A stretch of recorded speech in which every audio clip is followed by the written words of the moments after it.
दलाल साहब, इस वक्त क्या कर आप रहा क्या है। जवाब देते हैं इस और पे? मेरे ख्याल में ऑपोजिशन को दलाल साहब, नेशनल प्लान्स पे, नेशनल एजेंडास पे अपने दलाल साहब। बायसनेस नहीं शो करनी चाहिए। जी, दलाल साहब। गुजारिश ये है कि ग्रे से वाइट में हम लेकर गए, फिर हम इसलिए ग्रे में गए कि डॉन लीक्स हुआ। जब आप अपने वजीर आजम और दुनिया की बात नहीं सुनेंगे और वजीर आजम को गद्दार बनाने की कोशिश करेंगे, तो एक पंजाबी का मुहावरा मैं उसमें पूरा कर देता हूं कि अब आप 100 छितर भी खादे थे, 100 गंडे भी खादे।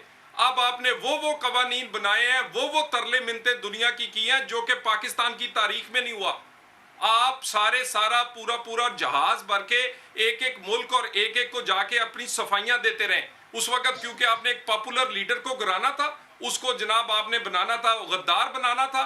मैं उस वक्त क्यों नहीं आप कहते, तस्लीम करते कि डॉन लीग जो था वो पाकिस्तान की तबाही का बायस बना है। और वो तमाम लोग जिन्होंने डॉन लीग्स उस वक्त की, उनको जवाब दे होना चाहिए। आज हम जो भुगत रहे हैं ये उस वक्त से भुगत रहे हैं। तस्लीम करें, उसके बाद आगे चले। अगर नहीं तस्लीम करना गलतियों को तो फिर ठीक है, फिर तो पाकिस्तान भी टूटा था। नहीं मानना तो ना माने, फिर ठीक है, फिर हमने इसका मतलब ठीक करने की हमारी नीयत नहीं है।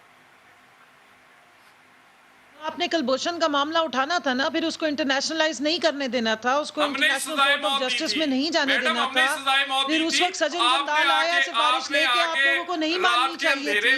फिर इंडिया की जो लॉबी है उसका काउंटर आपने क्यों जवाब नहीं दिया? आपने 4 साल वजीरे खारजा क्यों नहीं लगाया? ये सारे सवालात तो फिर बहुत सारे हैं ना जी। फिर आपकी इंटरनेशनल जो आपकी पॉलिसी थी वो क्या थी? इंडिया के अगेंस्ट क्यों लॉबी नहीं हुई? आपने इंडिया से कहा कि तुम लगे रहो, हम कान बंद रखेंगे।